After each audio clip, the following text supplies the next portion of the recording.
Hello，我係阿 Cat， 今日會繼續上一集嘅行程，會去 Puffin Billy 小火車，仲會正式進入 Phillip Island 睇野生動物嘅。咁我哋而家出發啦！本集內容係由澳洲旅遊局、澳洲維多利亞州旅遊局同埋 KKday 旅行社贊助。前一晚過咗嚟 Earring Gorge Cottages 住咗一晚，今日嘅天氣非常好啊，俾日出嘅太陽撐醒咗咯。一望出去不得了啊，直接俾大家睇下。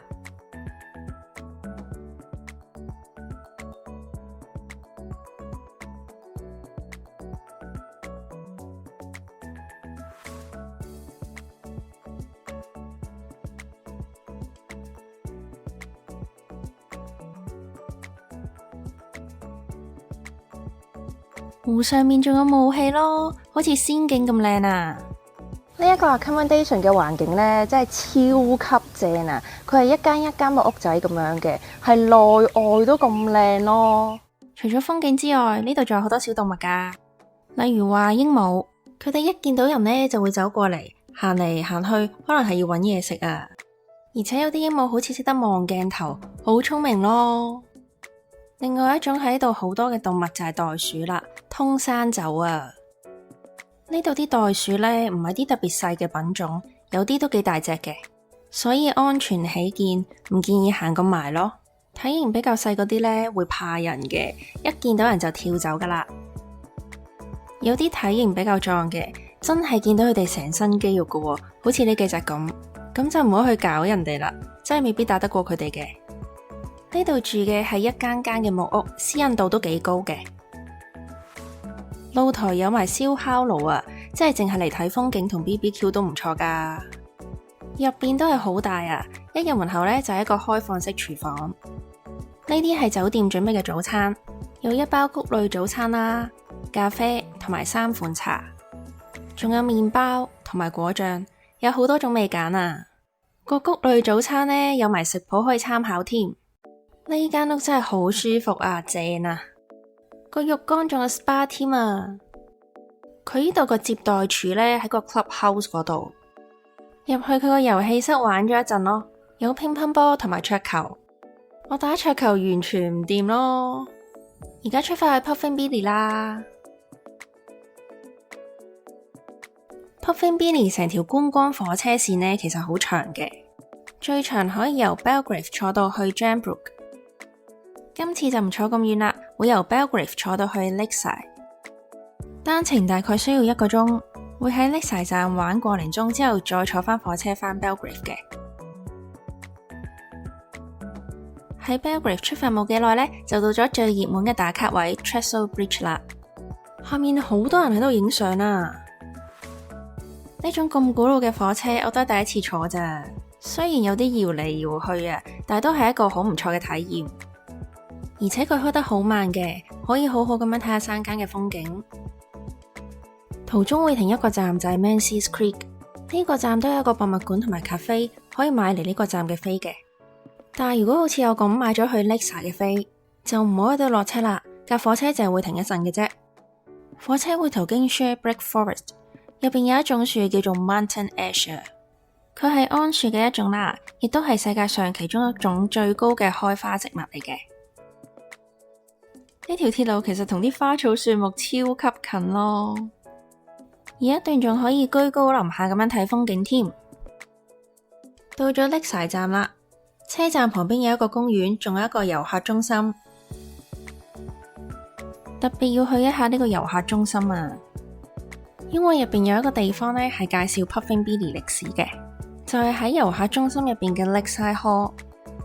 唔好以為睇啲歷史嘅嘢會好悶啊，佢做得幾生動噶喎。前面呢個就係 Puffin Billy 嘅故仔啦，喺度噴緊氣嗰個火車頭係 3A 火車頭嘅複製品，而 3A 係 Puffin Billy 第一個火車頭，喺1900年就開始運作噶啦，有成120幾年歷史噶啦。呢條鐵路以前係真正用嚟運輸嘅鐵路嚟嘅，但係喺1953年嘅時候，鐵路沿線呢就發生咗山泥傾瀉，再加上經濟因素啊，鐵路呢喺第2年就開始停運啦。不過喺1962年，條鐵路就開始分段重開啦。展廳嘅影片呢係好詳細咁樣介紹咗呢段歷史嘅。裏面亦都展示咗好多古董。呢個係以前印火車票嗰個機啊，而呢個呢係以前用嘅餐車，保存得好好啊。原來 Puffin Billy 亦都叫做 The Little Train， 怪唔知我間中都聽到有人叫呢度做小火車啦。行到肚餓就可以過嚟咖啡食啲嘢啦，有啲水果杯、壽司都有，呢啲包啊蛋糕睇上去都唔錯喎。佢哋其實有個 picnic pack 嘅，可以帶出去出邊個公園度野餐咯。而嗰個 picnic pack 呢係要訂嘅。喺紀念品店見到呢啲帽，今日咁晚陽光啱晒啦。有成人同埋小童兩個尺碼，呢個都超實用，可以用嚟鋪草地野餐。Lakeside 站嘅外面呢就係公園啦。大家見到呢座橋就知道又係一個妥妥嘅打卡位啦，仲可以睇湖景添，可以玩腳踏船啊，好似都幾好玩喎，好得意啊！嗱，呢個我查咗，但係嗰隻呢叫做白冠雞，但係雞識得游水嘅咩？行過少少見到有啲燒烤爐，可以過嚟燒烤嘅。食完嘢可以喺公園入邊行下，呢度有好多條步行徑，裏邊仲有啲展板介紹公園入邊嘅生物咯。行行下仲見到有鴨仔喺度過馬路咯。我記得前面嗰棵樹啊，之前秋天嚟嘅時候呢，佢嘅樹葉係紅色噶。公園入邊有游泳池，亦都有救生員當值嘅。係時候返去 Belgrave 啦。每次嘅火車經過有人嘅地方呢，都會有好多人喺度揮手咯。而家就出發去 Phillip Island 啦。今晚會喺 Phillip Island 度住嘅。今次呢，就真係住真嘅帳篷啦，住喺 Sheltered Glamping。住嗰個帳篷嘅名呢叫 Gentle。作為一個帳篷嚟講呢，已經係豪華版啦。如果你平時好少去露營，而又想感受一下嘅話呢，嚟呢度就啱晒啦。裏面有床、有燈、有暖氣。入去之後呢，記得將個帳篷拉返埋啊！如果唔係會有啲昆蟲入咗嚟噶。呢度佈置得又幾靚噶，台上邊連水都準備好。日頭如果覺得熱嘅話呢，可以開呢個窗。仲有額外嘅被。會用到嘅，呢度仲有啲急救用品添，揾到呢啲積木啊、棋啊，夜晚黑悶嘅時候呢，都可以攞嚟玩。洗手間係喺外邊嘅，每個帳篷都有屬於自己嘅洗手間同埋浴室。淋浴間呢，有沐浴露、有鏡，最緊要係有熱水啊！但係呢度上下通窿㗎喎。洗手間呢，就係咁嘅樣，有燈嘅。嚟之前呢，我已經睇中咗佢噶啦，有個燒火嘅盤啊。雖然佢應該係用嚟燒啲火，跟住圍埋一齊傾偈嘅，但係喺今日佢將會成為一個港式 BBQ 爐。啱啱喺附近嘅超市買咗 BBQ 嘅嘢食啊，喺度直接用木火 BBQ 正啊！而家用緊呢種叉呢，係我自己帶嘅，咁一般超市係冇得買噶。呢度夜晚黑都好靚咯，同埋夜晚如果想出帳篷嘅話呢，可以用呢個燈。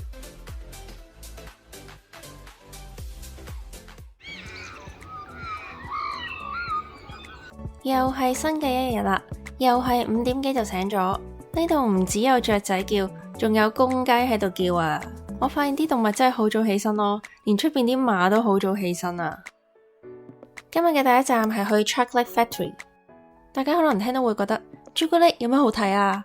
但係其實又真係有啲嘢睇嘅喎。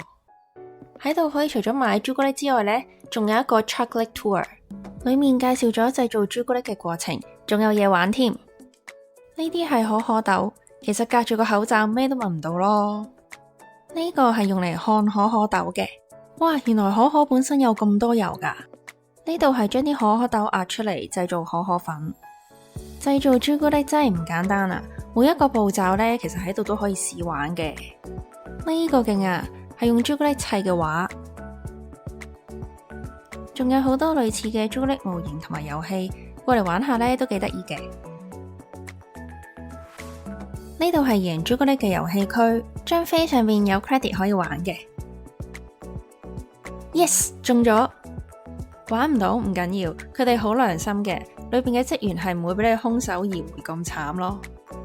真係咩都玩唔到嘅話呢，佢哋會俾啲 credit 你，同埋教你玩咯。贏到呢啲小木球呢，就可以攞去換朱古力啦。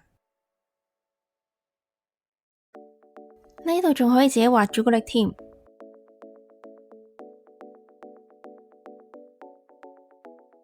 原來佢哋整朱古力嗰個廠房呢，就係喺呢度，望落都幾乾淨噶喎。呢部機算係用一個比較得意嘅方法去買朱古力咯。揀咗個可樂味啊，唔怕古怪嘅話都可以揀 Vegemite 又或者 Wasabi。Vegemite 係一個澳洲好 local 嘅醬嚟嘅，佢本身係鹹嘅。最後成功獲得一包可樂味嘅朱古力。入去玩嘅話呢，早少少嚟會比較好，少人啲。出返嚟就睇下佢有咩朱古力賣啦。好似幾乎咩類型嘅朱古力都有啊，有朱古力巴、松露朱古力、紐扣朱古力等等，仲有無糖朱古力喎。呢個買嚟做手信就啱晒啦，剩翻一盒啫。有朱古力火鍋個兜喎，有啲想買翻去添。我頭先喺個 Chocolate Tour 最後嗰度呢，未買咗個可樂味嘅朱古力嘅，咁我啱啱試咗啦，佢入邊真係有可樂味，同埋個味係 OK 嘅喎。下一站嚟到 Wine Food Farm and Cafe。呢間咖啡咧係好特別嘅，唔止係一間咖啡，仲有一個農場。咖啡入邊咧都有賣一啲佢哋自己種嘅香料、茶等等嘅產品。呢個番茄果醬都係佢哋自己整嘅，加咗檸檬香土喺入邊，有淡淡嘅檸檬香噶。呢個係佢哋嘅香料盒，佢哋好注重環保嘅，所以包裝都盡量簡單咯。裏邊有果醬、茶同埋一啲食用香料。走入佢哋呢個熱帶雨林區，可以喺度食嘢，亦都可以租場喺度舉辦活動。有一條小小嘅瀑布啦，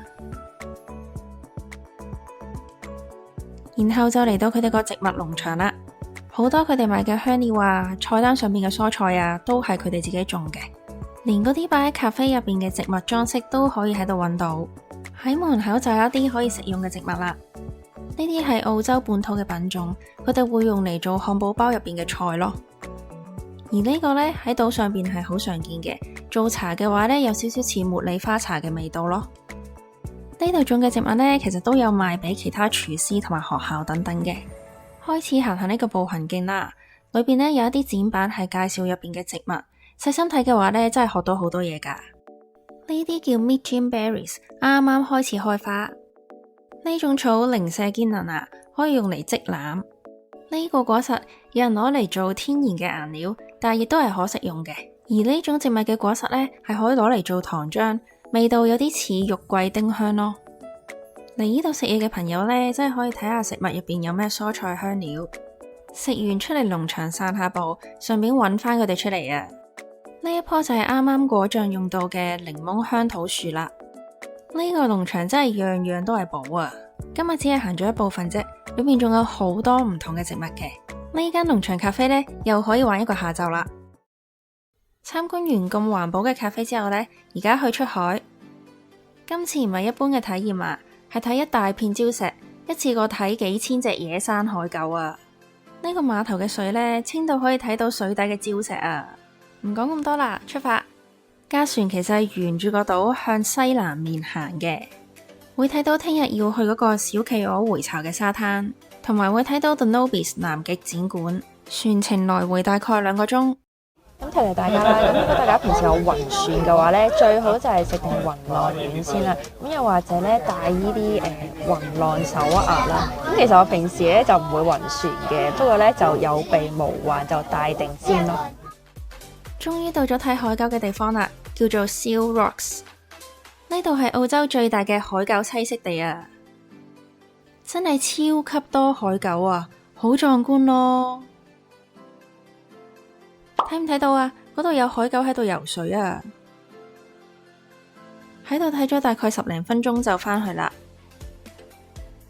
今日結束得比較早，去咗帳篷附近嘅海灘睇日落。呢度係 Berries Beach 附近。